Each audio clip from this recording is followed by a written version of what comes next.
Assalamualaikum warahmatullahi wabarakatuh. Alhamdulillahilladzi hamdan katsiran thayyiban mubarakan fih kama yuhibbu rabbuna wa yarda. Asyhadu an la ilaha illallah wahdahu la syarika lah wa asyhadu anna Muhammadan abduhu wa rasuluhu alladzi la nabiyya ba'da. Allahumma sholli wa sallim wa barik ala Muhammadin wa ala alihi wa ashabihi wa man tabi'ahum bi ihsanin ila yaumiddin. Fa ya ibadallah usikum wa nafsi bi taqwallah faqad fazal muttaqun. Qala ta'ala fi kitabil karim, a'udzu billahi as-sami'il 'alim minas syaitonir rajim min hamzihi wa nafthihi wa nafsihi. Ya ayyuhalladzina amanu taqullaha haqqa tuqatih wa la tamutunna illa wa antum muslimun. Alhamdulillah, senantiasa tidak pernah kita jenuh dan jemu bersyukur kepada Allah hingga pada kesempatan di pagi hari ini kita masih diberikan oleh Allah, dikehendaki oleh Allah menjadi orang-orang yang diberikan kebaikan dalam hidupnya. Mana dalilnya? Jadi kalau kita ngomong itu harus pakai dalil, Pak. Salah satu ciri orang yang diberikan kebaikan dalam hidupnya oleh Allah itu diterangkan oleh Rasulullah SAW dalam sebuah riwayat Imam Muslim, man yuridillahu bihi khairan yufaqihu fiddin. Maka ketika Allah Subhanahu wa taala ketika ingin menghendaki kebaikan dalam kehidupan seorang hamba, maka dia akan dipahamkan dalam perkara-perkara agama. Makanya kalau kita ini senang hadir taklim, senang di pengajian, senang mendengarkan nasihat, tentu itu adalah sebuah kebaikan. Karena tidak semua orang itu bisa mendapatkan kesempatan yang sama. Tetapi di satu sisi, ketika kita ini dikehendaki oleh Allah, senang mendapatkan kebaikan dari Allah Subhanahu wa taala, maka jangan pernah menjadikan itu kesombongan untuk diri kita. Ketika kita melihat orang lain yang belum bisa seperti diri kita, maka jangan pernah meremehkan mereka. Bisa jadi suatu saat nanti mereka akan lebih baik dalam kehidupan akhirat dibanding diri kita. Karena tidak jarang dan bahkan sering disampaikan oleh para nabi, ya, bagaimana orang-orang terdahulu yang mereka itu bergelimang kesalehan di dalam hidupnya, tetapi karena tergelincir sehingga akhirnya dia menjadi orang-orang yang senantiasa mendapatkan keburukan dalam akhir kehidupan mereka.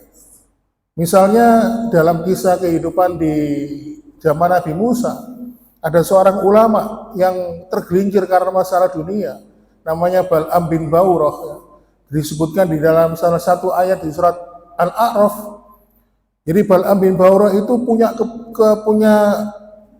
keistimewaan, setiap doa-doanya yang dimohonkan kepada Allah itu dikabulkan, diijabah. Ketika diperintahkan Nabi Musa untuk berdakwah di daerah kerajaan Madian, bertemu dengan Raja Madian, lalu ditawarkan dunia dan dia akhirnya tertarik, sehingga akhirnya sampai menutup akhir kehidupannya dengan kehidupan yang tidak baik dalam hadapan Allah Subhanahu wa taala. Demikianlah ma'asyiral muslimin secara singkat sebagai mukadimah. Pada kesempatan di pagi hari ini kita akan membahas, sebenarnya ini masih nyambung dengan pembahasan yang pernah saya sampaikan beberapa bulan yang lalu. Pada waktu itu kita awalnya membahas tentang kematian. Lalu kemudian secara fisik kita membahas tentang kematian husnul khotimah. Lalu kemudian satu bulan berikutnya kita membahas kematian su'ul khotimah. Maka pada kesempatan di pagi hari ini kita akan membahas setelah orang mati itu apa? Dikubur. Nah, kita akan membahas 3 kondisi, 3 keadaan yang terjadi di alam kubur. Tapi sebelum itu saya ingin mengawali kajian ini dengan pernyataan yang cukup indah dari pengarang kitab At-Tadhkirah. Beliau adalah Imam Al-Qurtubi. Beliau mengatakan orang yang sombong itu adalah ketika dia berjalan, lalu dia berjalan melewati deretan kuburan, deretan pemakaman, misalnya kita melewati daerah Losari ya, itu kan deretan kuburan itu, mulai dari pojok selatan sampai utara tikungan kuburan semua itu. Nah, ketika kita melewati kuburan, kata Imam Al-Qurtubi, lalu hati kita ini, ya, hati kita ini lalai, terus kemudian melupakan bahwa itu adalah rumah masa depan kita, maka orang ini ternyata lebih jauh angan-angannya dalam kehidupan dunia. Jadi kalau kita merenung dari perkataan Imam Al-Qurtubi ini, kita mendapatkan beberapa perjalanan. Orang yang sombong itu, yang pertama adalah yang dia tidak merasa butuh dengan rumah masa depannya, Pak. Rumah masa depan kita itu ukurannya sama, Pak. Mungkin kalau kita masih hidup, rumah kita ada yang ukuran 13 kali 8 meter, ada yang luas, ada yang sempit. Tapi kalau sudah mati di alam kuburan, ukurannya sama semuanya. Baik itu pejabat, presiden, raja, rakyat jelata, ukurannya 2 kali 1 meter. Oleh karena itu, ma'asyiral muslimin, pada hakikatnya di dalam kehidupan dunia ini semua pasti akan kita tinggalkan. Baiklah, kita akan langsung pada pembahasan kita.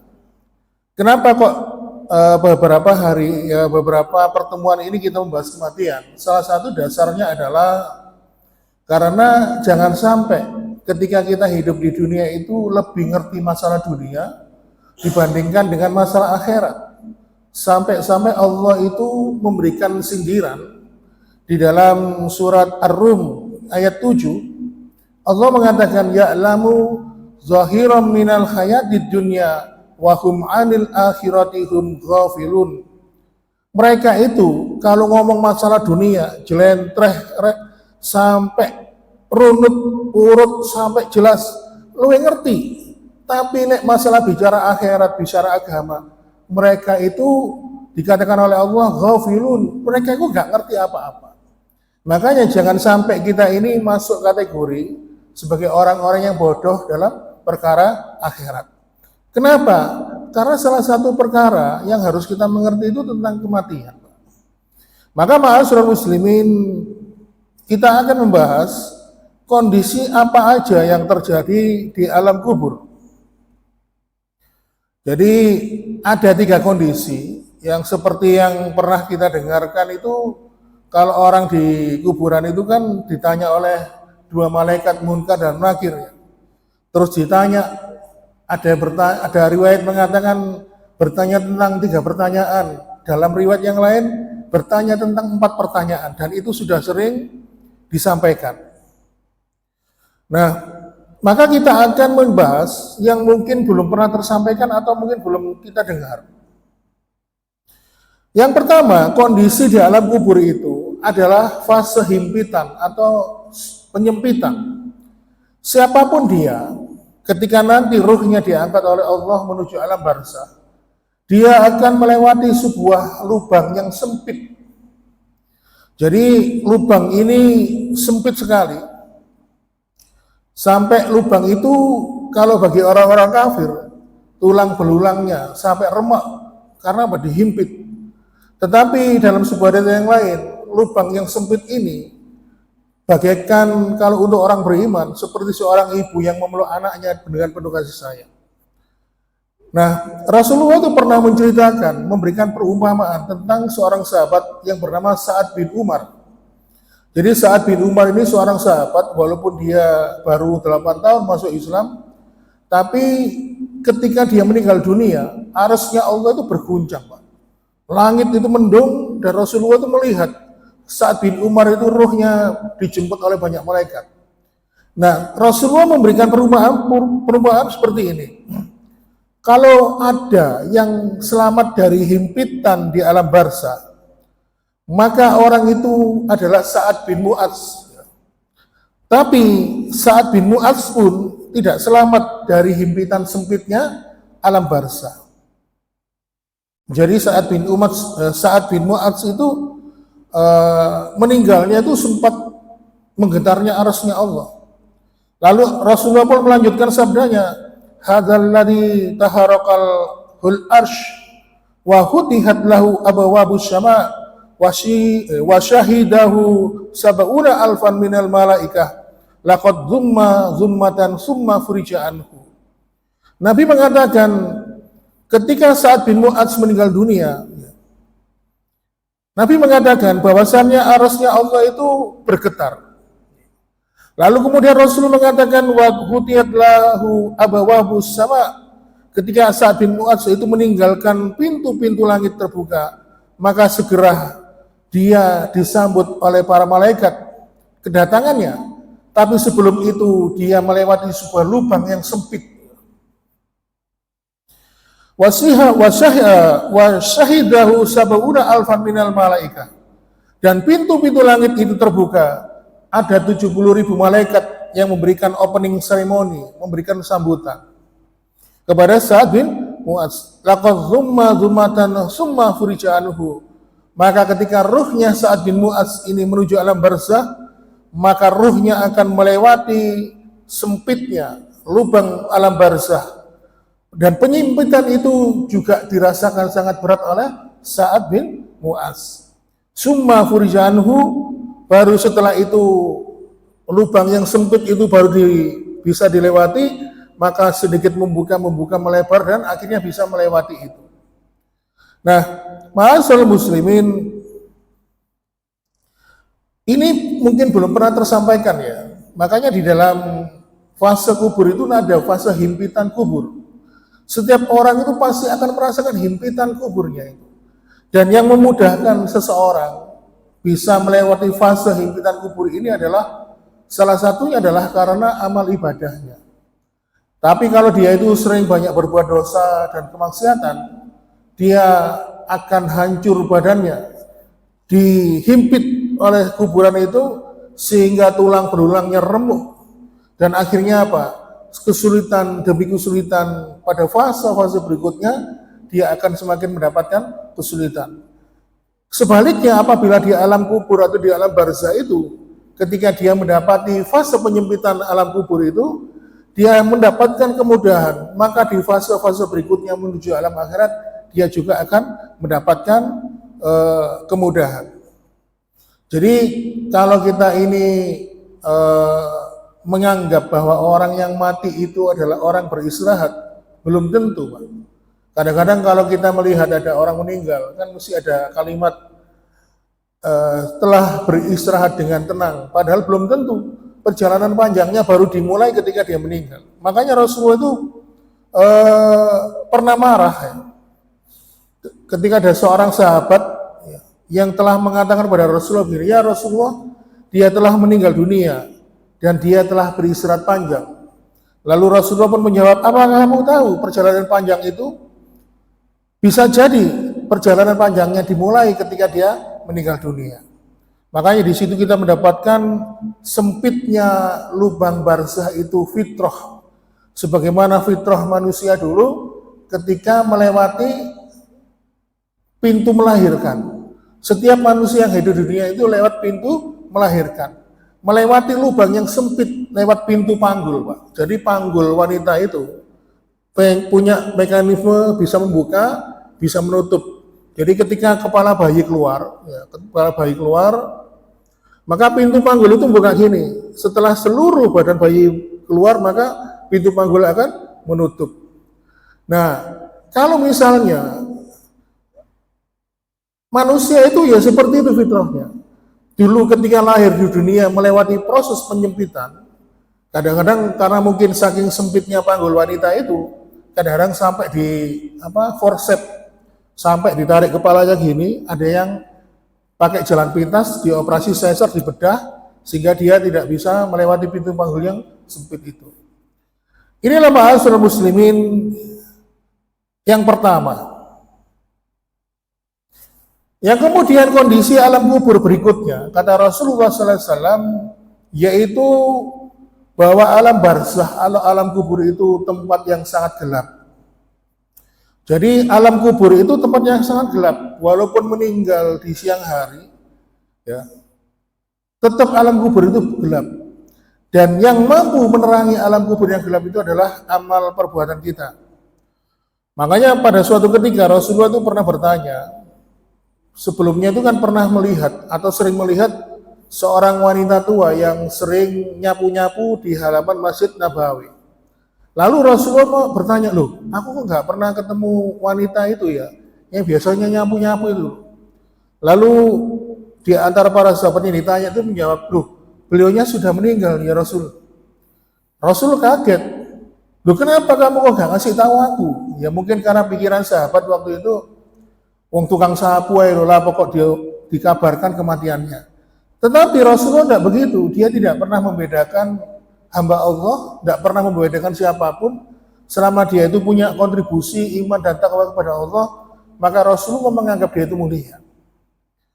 Lalu ma'asyiral muslimin wa suratal mu'minin rahimakumullah, lalu Rasulullah mengatakan, tulani ala qabriha. Kalau begitu tolong tunjukkan di mana kuburnya.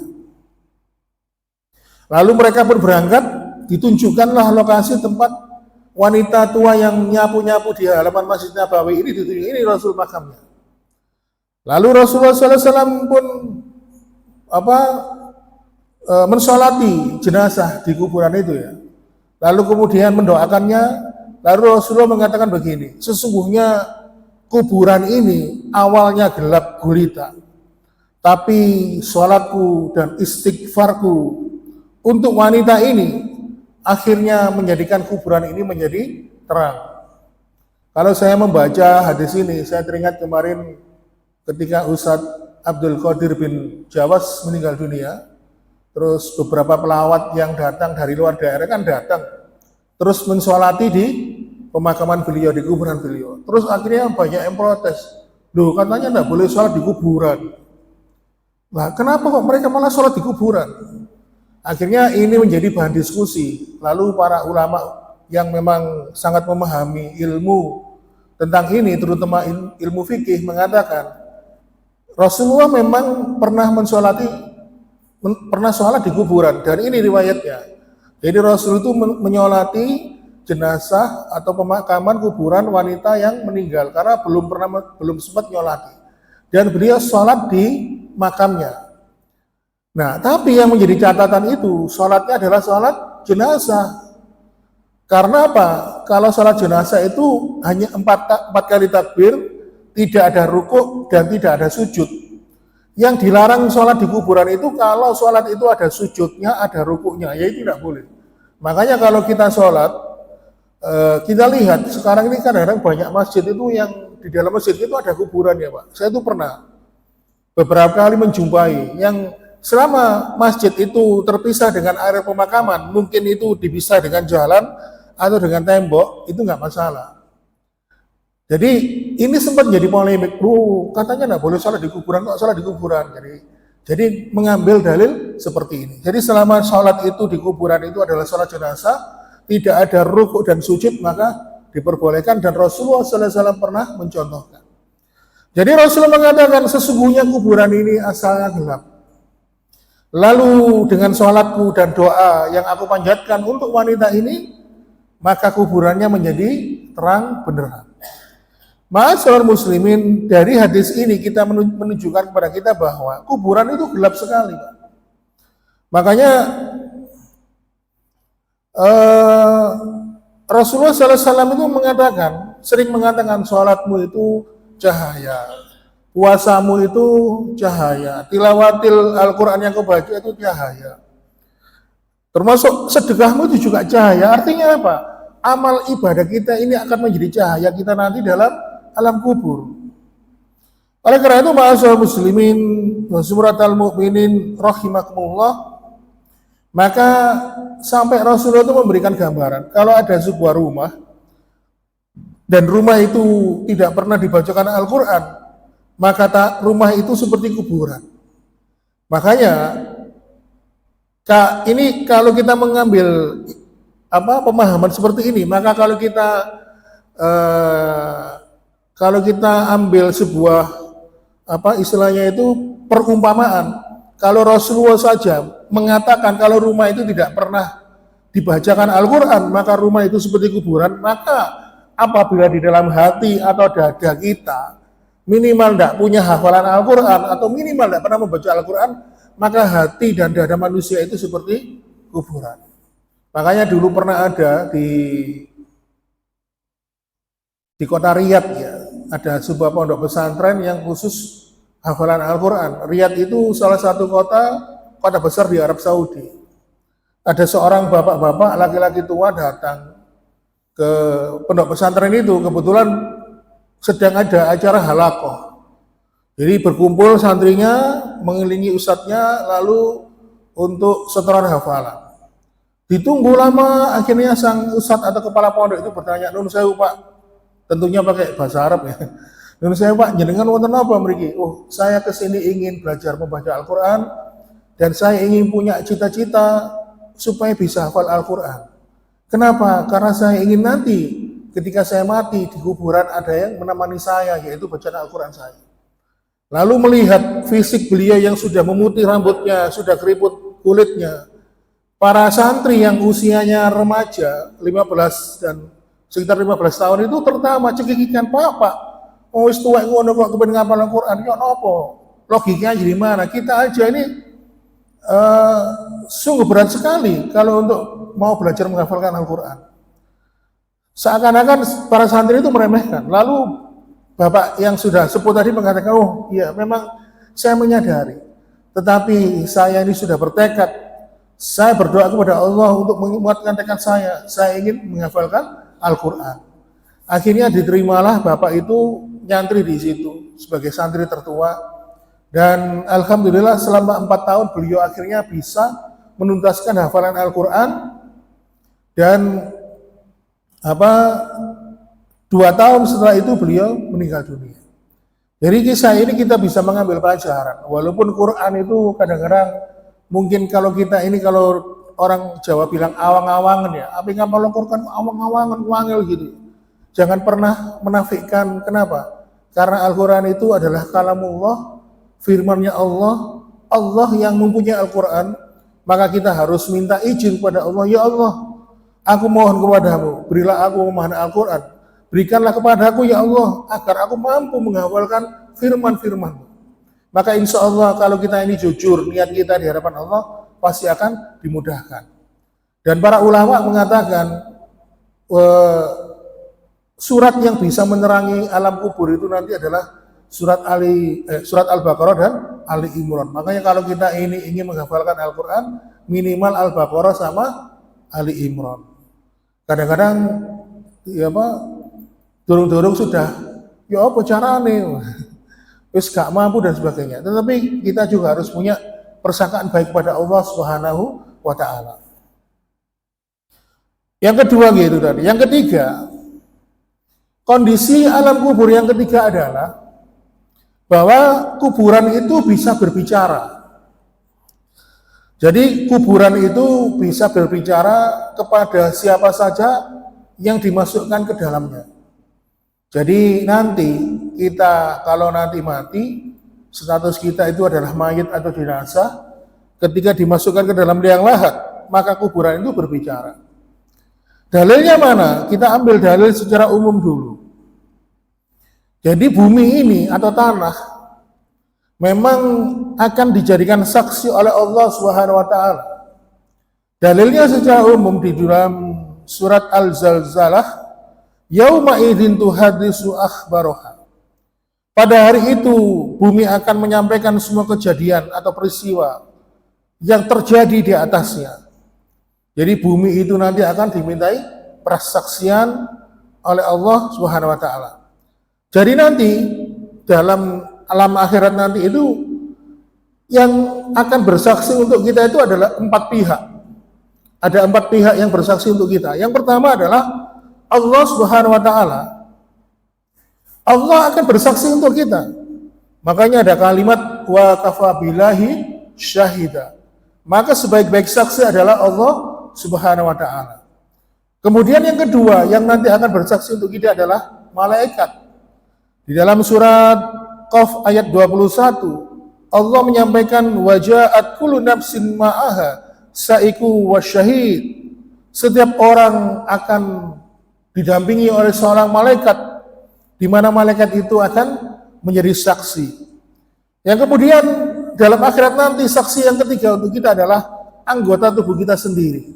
Tangan kita bersaksi, kaki kita bersaksi, bibir kita bersaksi, seluruh anggota tubuh kita bersaksi.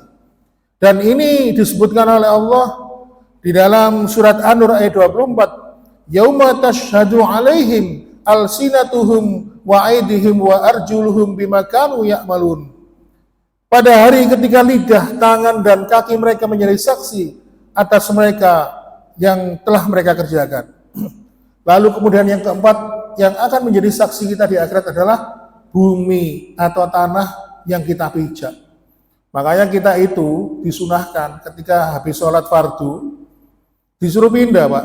Setelah sholat di sini pindah ke situ, atau kadang-kadang dari sholat fardu di sini kita pulang ke rumah sholat. Kalau bisa itu kita pindah-pindah tempat, karena nanti bumi itu akan bersaksi, oh dulu dia menjalankan ketaatan di atas bumiku ini ya Allah. Sebaliknya, kalau ada orang yang nyelempit di pondok sana, entah dia itu berzina atau berbuat dosa, bumi pun bersaksi, dia telah berbuat dosa di atas bumiku ini ya Allah. Makanya Allah menjadikan kuburan itu bisa berbicara. Ma'asyiral muslimin, dalam sebuah riwayat yang sahih dari Imam Abu Dawud diterangkan dari keterangan dari sahabat yang bernama Abdullah bin Ubaid bin Umar, dia berkata bahwasanya Rasulullah SAW bersabda, Allah jadikan kuburan itu punya lidah sehingga bisa berbicara kepada siapa saja yang dimasukkan ke dalamnya. Apa yang dibicarakan oleh kuburan itu kepada si jenazah itu? Kuburan itu berkata, "Hei anak Adam, kenapa engkau melupakan aku?" Ya, memang secara umum kita itu sering melupakan kuburan. Karena saking seringnya atau sibuknya ngurusi dunia, kadang-kadang kita lupa kuburan itu adalah tempat kita kembali nanti. Lalu kemudian kuburan itu berbicara lagi, "Tahukah kamu, aku adalah rumah." Jadi kuburan itu menyebutkan dirinya ada rumah, tapi aku adalah rumahnya cacing. Jadi kuburan mengatakan aku adalah rumah, tapi aku adalah rumahnya cacing. Artinya siapapun yang ada di dalam kuburan itu pasti akan jasadnya akan dimakan cacing, Pak. Kita tahu cacing itu kan hewan pengurai, maka seluruh daging, seluruh tulang kita ini akan dikerokot oleh cacing itu, sehingga akhirnya apa? Tinggal tulang belulang. Dan hanya ditinggalkan satu saja, yaitu tulang ekor. Makanya dalam sebuah keterangan disebutkan nanti dalam kehidupan akhirat, dalam peniupan sasangkala kedua, pada hari kiamat itu, maka manusia akan dibangkitkan dari tulang ekornya. Dia akan kembali sekutu seperti sedia kala dan dihidupkan kembali. Tetapi ada beberapa golongan seperti Nabi dan Rasul dan orang-orang saleh yang dikehendaki oleh Allah yang tidak bisa jasadnya dimakan oleh cacing. Makanya Rasulullah SAW pernah menyampaikan, Innallaha harama 'alan nar an takula ajzadal abiya wa rasul. Sungguh Allah itu mengharamkan kepada cacing-cacing itu tidak bisa makan jasadnya para nabi dan rasul. Dan fitrahnya kuburan itu tanahnya ada cacingnya. Walaupun tanah itu, kuburan itu berupa padang pasir, walaupun kuburan itu adalah tanah yang tandus, apalagi kalau di Mojokerto, tanahnya digali beberapa meter aja, sudah muncul air, sehingga proses pembusukan jenazah semakin cepat. Jadi saya jadi teringat oleh nenek buyut saya. Jadi kebetulan nenek buyut saya itu dulunya ketika masih hidup itu punya kebiasaan menyembunyikan amal ibadahnya, entah itu puasa, sholat, dan termasuk baca Al-Quran. Dan ini ternyata menjadi misteri ketika budik saya meninggal dunia, dimakamkan dekat makamnya nenek buyut saya, ternyata penggali makam itu nyenggol, ternyata kain kafannya, jasadnya masih utuh, sehingga waktu itu sempat menghebohkan warga di desa di Jombang waktu itu. Jadi memang kalau kita ini suka menyembunyikan kebaikan kita di hadapan manusia, mungkin itu fadilahnya. Jadi mungkin inilah kalau ada orang-orang yang dikehendaki oleh Allah, mungkin jasadnya bisa utuh walaupun secara fitrahnya tanah itu ada cacingnya. Oleh karena itu ma'asyiral muslimin, lalu kemudian kuburan itu mengatakan begini, sesungguhnya aku adalah rumah yang sepi, yang sunyi. Makanya amal ibadah kita, termasuk amalan tilawah Quran, nanti yang akan menemani kita dalam kehidupan alam kubur. Makanya dalam sebuah riwayat nanti disebutkan Allah akan membangkitkan duplikat atau cloning diri kita, dan dia adalah amal-amal perbuatan kita. Sehingga kita nanti di alam kubur itu kalau sudah mendapatkan nikmat kubur, setelah melewati seluruh proses ini, kita akan ditidurkan di atas permadani yang nyaman. Dan perlu diketahui, Rasul mengatakan tidurnya ahli kubur yang mendapatkan nikmat kubur seperti tidurnya seorang pengantin. Kenapa? Karena mereka akan dibangkitkan kembali itu nunggu hari kiamat. Makanya kadang-kadang itu kita lupa, Pak. Kita hidup di dunia itu mentok usia 80 tahun, 90 tahun. Tapi justru usia kita di alam kubur itu jauh lebih lama. Ya seperti kalau kita melihat pahlawan kemerdekaan meninggal di tahun 45. Sedangkan dari 45 tahun sampai sekarang sudah berapa tahun? Sedangkan usia mereka juga panjang dalam kehidupan dunia yang lalu. Sehingga akhirnya apa? Kondisi di kuburan itu lebih lama karena harus nunggu tegaknya hari kiamat. Makanya bagi orang-orang yang mendapatkan nikmat kubur nanti dalam sebuah riwayat disebutkan mereka akan ditidurkan seperti tidurnya pengantin dan baru dibangkitkan, dibangunkan ketika akan datang tiupan sasangkala kedua, yaitu semua manusia yang mati akan dibangkitkan kembali. Oleh karena itu, ma'asyiral muslimin, inilah 3 kondisi di alam kubur. Yang pertama, bahwasannya semua orang yang meninggal melewati alam barzakh akan melewati sebuah lubang yang sempit, dan perlu diketahui lubang yang sempit itu bagi orang beriman seperti seorang ibu yang memeluk anaknya dengan penuh dengan kasih sayang. Sedangkan bagi orang-orang yang tidak beriman, lubang sempit itu mampu meremukkan tulang belulangnya.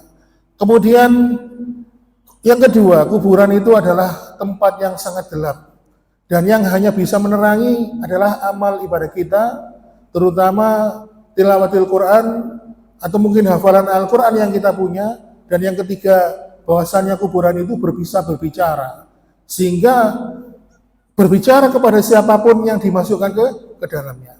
Maka mudah-mudahan apa yang kita bahas pada pagi hari ini bisa memberikan kita manfaat, bisa memberikan kita nasihat, bahwasannya tempat kita kembali kelak adalah kembali kepada Allah Subhanahu wa taala, dan pintu kembali kepada Allah itu adalah dengan melalui proses kematian.